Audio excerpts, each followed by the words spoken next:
Big week for Marvel and DC. Spider-Man and Superman 2026 has come out, and I am totally surprised. I read 10 books from the big two, plus a trade, The Fantastic Incredible Hulk by PKJ. In this video, I'm talking the big two comics that I read this week. Should you read them? Did you enjoy them? That's what the comments are for, but hey, let's roll the intro, I guess.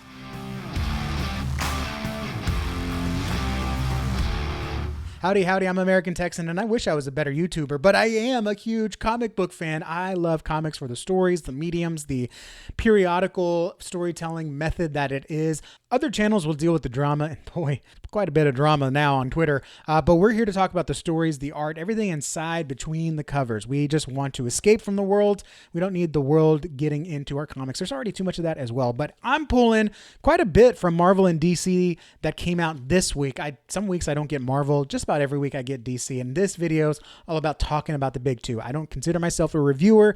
A lot of what I say is just, I like this. This is good. This is bad. But let's nerd out together, and that's what this channel is for. So we're going to go over to the table. I'm going to take a look and talk about what I enjoyed from this week's release of the big two, Marvel and DC. All right, so here are the 10 books that I read this week from the big two and one trade that I did finish.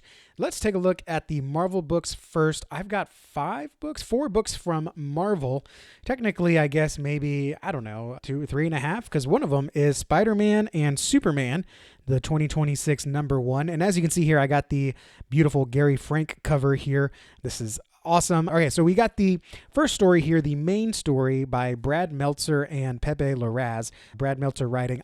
That's a name I'm not too familiar with. Pepe Larraz, I've heard the name, and I could probably spot some of the books that I've read that he's illustrated. But we get a straight up bottle episode in here, and this is, I think, a great look into what makes the heroes kind of the same, but also unique in that, you know, they want to honor their legacy, but also how they do it and the part of the people that they love that they carry with them in different ways, I think was really well. And how Spider-Man kind of summons the strength that he shouldn't have, but also Superman summons the strength that he couldn't have. Almost like their superpowers are not just in their physical capabilities, but also in the ethics or ethos, I don't know if that's the right word, that they carry with them. It does spend quite a bit of time in this bottle type of episode, and then we finally get out and we discover that Superman's been weakened, so Venom can take him over. Great splash page here.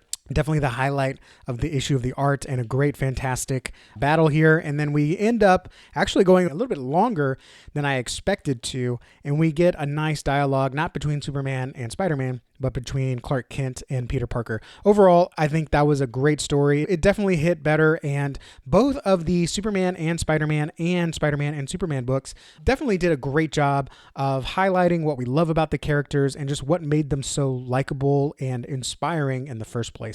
So both of these issues that we had this year, or this last, I guess that they both came out this year, right? Were fantastic homages to the characters.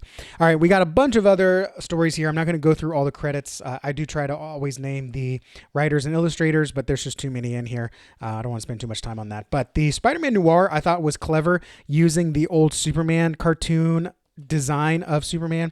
I grew up watching that 1940s cartoon. I think I ran that VHS into the ground. So it was really good. And then I love this homage here to the Spider-Man cover, but Superman's doing it. It was nice. I like that story a lot. This story I could not stand. I don't read the current Joe Kelly run of Spider-Man.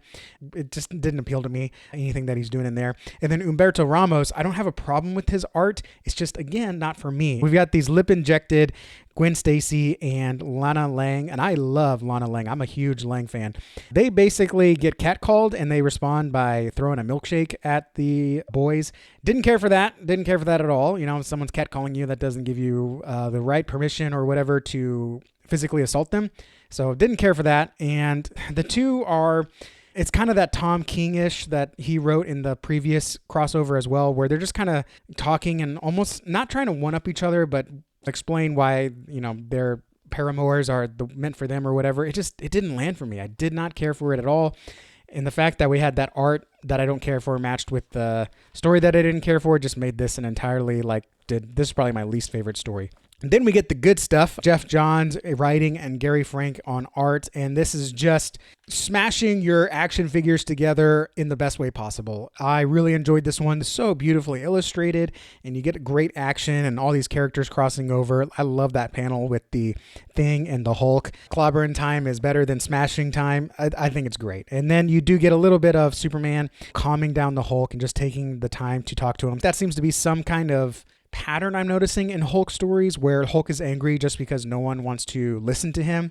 I don't think that works as the character, but they still did it okay enough. So not my favorite Jeff Johns story, and definitely not my favorite of the issue, but I thought it was still nice overall.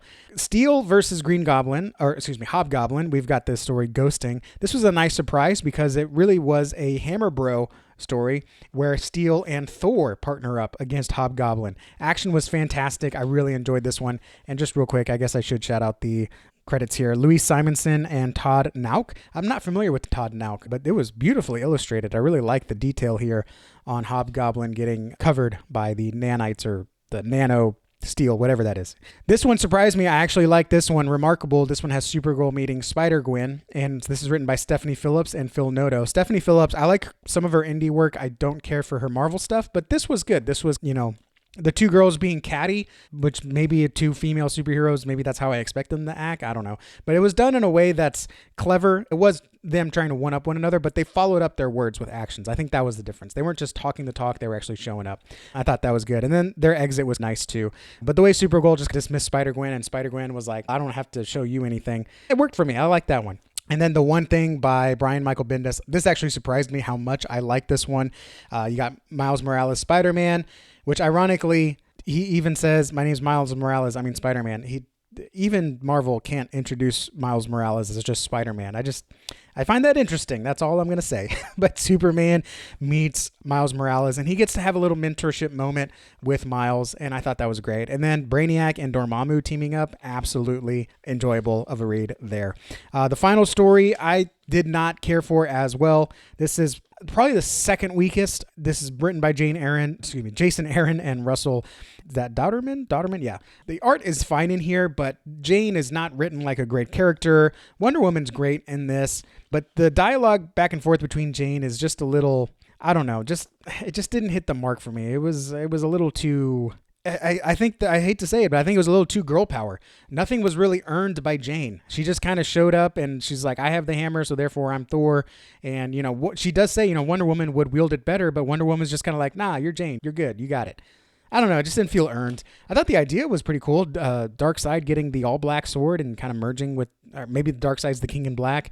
I like that idea. It just did not execute well. So yeah, definitely right behind Sweethearts as far as my least liked story. And this was a nice one to end it on. One of Those Days by Jeff Loeb, illustrated by Jim Chung. Beautiful illustrations here. And it's just, again, Superman being a mentor. He's been around long enough and he's learned the lessons. And I think this is just another great example of what makes these heroes who they are. And, even though we do look up to them, we do look up to Peter Parker, he still needs someone to look up to him. It's almost like a great lesson in the legacy of mentorship, or maybe in church we would call it discipleship. So overall, Spider-Man and Superman, this is Marvel and DC. I liked it. I thought it was great. And at the price of $7.99, you know what? I think it was worth it. It was a lot of great stories. I actually read it twice, and I don't read a lot of comics twice within the same week that I get them. But this one is an absolute enjoyment to read. All right. And then going on to the rest of the Marvel books, the Sentry continues to be an enjoyingly depressing story.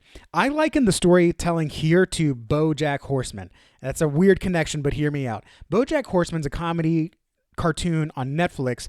In the same vein, it's mature like Family Guy or whatever, but they actually really do address in a fantastic way of storytelling the issues of anxiety and what it's like to have anxiety, and they do it in a comical way. And I think they did a really good job of exploring that within the context of a cartoon.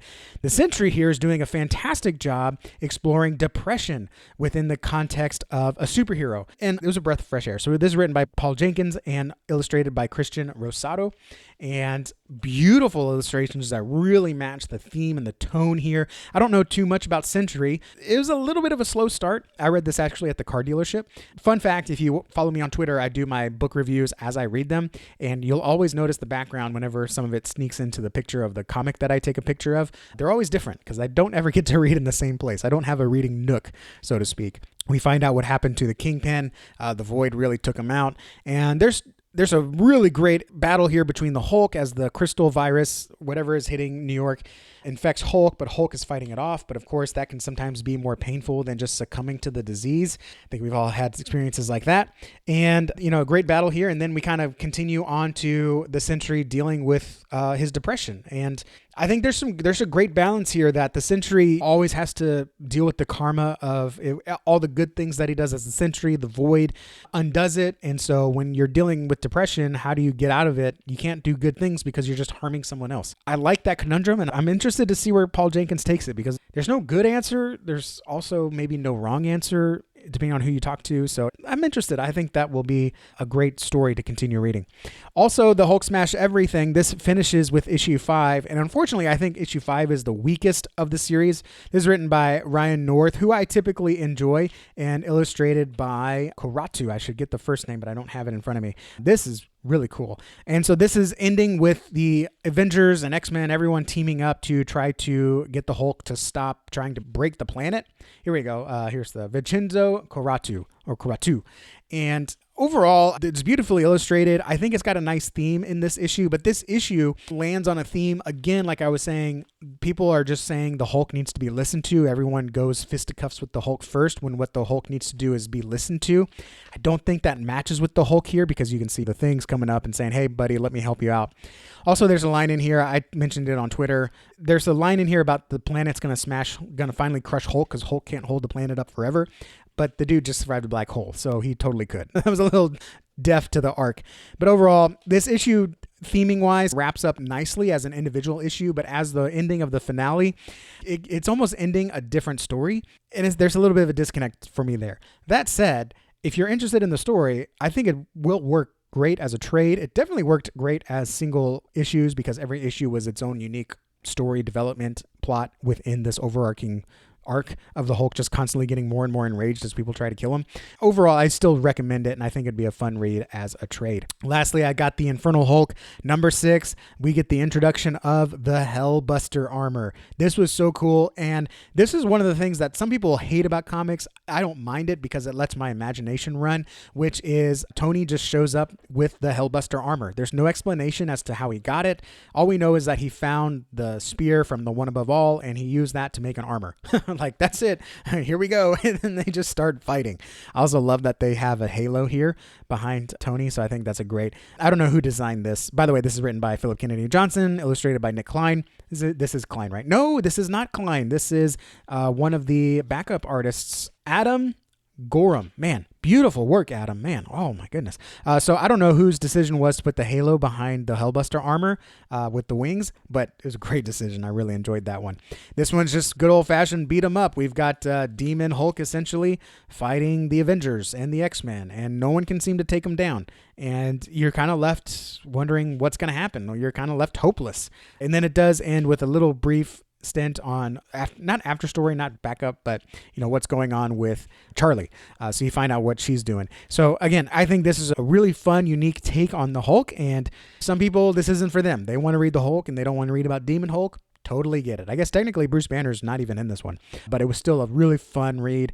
I wouldn't consider it cape slop. Maybe some people would, but if you're like me and you just like fun action with beautifully drawn characters and very interesting, unique fighting, in this case, Demon Hulk unlocks a whole bunch of new moves, and the Hellbuster armor unlocks a whole different set of potential things for Tony.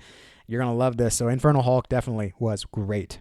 Speaking of the Hulk, I did also read The Incredible Hulk Volume 3 Soul Cages. This is me catching up on Philip Kennedy Johnson's run of the Hulk, and this is coming in the middle of Bruce Banner and Hulk internally fighting, and the Eternal, was it not the Eternal? The Eldest, that's what I was trying to think of. The Eldest is bringing all the monsters back to life, and the Hulk gets to fight them. Also in this volume, there's the issue of Blood Hunt crossover that happened where he gets to fight vampires, and it delivers. This was probably, now that I've read it, this is definitely the best Blood Hunt tie-in. I read several Blood Hunt tie-ins. I did not read this one, but it was awesome. And it ends with Hulk being put into an impossible choice. Does he get rid of the Hulk or does he save Charlie? Maybe you know how it ends, obviously, if you're reading the current Infernal Hulk, but still an enjoyable read. I've got 2 volumes left, and then I got the singles for the last volume, so I'm going to check that out. On to DC. I've got 6 reads here that I did enjoy. Peril of the Brutal Dark. This one slowed down a little bit. This is issue 3, written by Chris Condon and illustrated by Jacob Phillips, I guess. And this one is a little bit more simple in the illustrations. It's very much more dialogue heavy, but after about the halfway point, they do move the plot along. So it's a little bit of just, getting to know the characters through dialogue, but not a lot happens, which I'm not saying there needs to be a lot happen in noir stories, but at least we need to go places and see some things happen while we're talking about it. That doesn't really happen until you see here at the end. And then it does pick up to some of the mystery about the Brutal Dark itself. So this one definitely took its time. I think this will definitely read better as a trade. And that seems to be a common thing among the Vertigo books. I really enjoy the House on the Lake and House on the Sea books, but they definitely read better as a trade. In fact, I started trade weighting those, and I don't trade weight a lot. So this one, after the first arc, I may move to a trade weight. And that's, some people say, hey, you got to support the singles, you got to support the floppy market. And I don't support anything. I choose who I give my money to. And if you write a great story that I can enjoy monthly, I will give you my money a little bit at a time every month. But if I think I'm going to enjoy it more as a trade, I'm going to give you my money all at once it comes out in trade. And if that affects how long a series goes, that's the way it is. But again, I'm not going to do something that I enjoy less to support something. I'm going to enjoy it the way that I can with the money that I have. So that's my little soapbox there. All right. Anyways, Justice League Unlimited. This is number 18, and this is written by Mark Waid and illustrated by Clayton Henry. Wonderful illustrations. I like this cold open here where we've got the new Trinity, Batman, Wonder Woman, and Shazam, or Captain Marvel. Oh, that's interesting. They called him Captain Marvel. I didn't even think about that. They got them introducing the JLU to the fact that bad guys are here. They gave a great recap as to why bad guys are here, and we get the Boom. I'm not familiar with the Boom. I like her character design. I think that's a cool character design. I'd be interested to learn more about her. And then we get some of the conflict here that we start with the villains joining up with the Justice League. And we even see what happens if a villain acts out of line. They're teleported to the Phantom Zone. Seems a little excessive, but maybe you need that for super villain. So they don't stay there. They wait trial. But anyways, I think there's some great dynamics here at play with Luthor trying to handle things only Luthor would. And it's not quite how the Justice League would, but in a way, it's not necessarily bad. We also get this weird insert to explain what's happening in Action Comics. I didn't mind it because I'm reading Action Comics, but I can see how some people would say like, that was kind of a weird insert, and I totally get it. And then the final battle was unique. It was interesting. It seemed a little forced. I feel like they should have gotten out of it without Luthor's help, the way he helped. But overall, I think it was better than the last issue. I can't remember if I said it or not, but I was thinking about dropping this for my pools because it was a little bit of a drone. This one, better than the last issue. It did make the stakes more interesting for me, and we'll see where this goes. But that's still on my starting to teeter off the edge of falling off my pull list. Absolute Wonder Woman, number 19. This is by Kelly Thompson and illustrated by Hayden Sherman. I enjoyed this one. Wow, he draws Aphrodite really gorgeously there. Very appropriately salacious without going overboard. I think a lot of indie comics would maybe take the easy road, but this is the case where sometimes barriers can create more creativity, and I really like what he did there. We get a little bit more of the battle between Wonder Woman and Zatanna's dad. This was a weird spot where Apothecary Lady is doing some kind of prayer circle and the lady passes out, and so Steve Trevor, in the most metrosexual way that you can, takes her spot. I don't know. That was a weird choice there, but this was, look at this gorgeousness. I love this. Then we get a little bit more of her rope of Troika or lasso of Troika and what it can do, and then some of it backfires a little bit because Zatanna kind of interrupts, but I like what they do here to set up Wonder Woman as having a little bit of the power of Aphrodite. I think it was Aphrodite. Hope I get that right. And so people can't help but love Diana. And so because of that, she might never know what true love is. So I like that. It's a little bit of a unique take on that love potion trope. So Absolute Wonder Woman, I think this is a little bit of a weaker arc, but it's definitely not the worst superhero story you could tell or the worst way you could tell it. But it's definitely, I'm like ready to move on from this arc. I think we got one more to go here. The Aphrodite love potion power, whatever, also kind of explains a little bit more about what's going on with Zatanna and why she's being so flirtatious.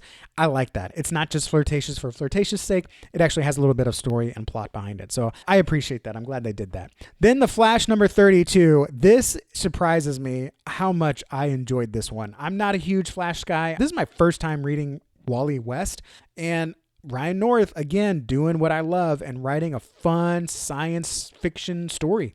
This is illustrated by Gavin Guidry. I hope I say that right, or Guidry. This continues with the people just trying to kill themselves on Instagram Live or whatever because they know Flash will save them and they have a chance to win $10,000 a day.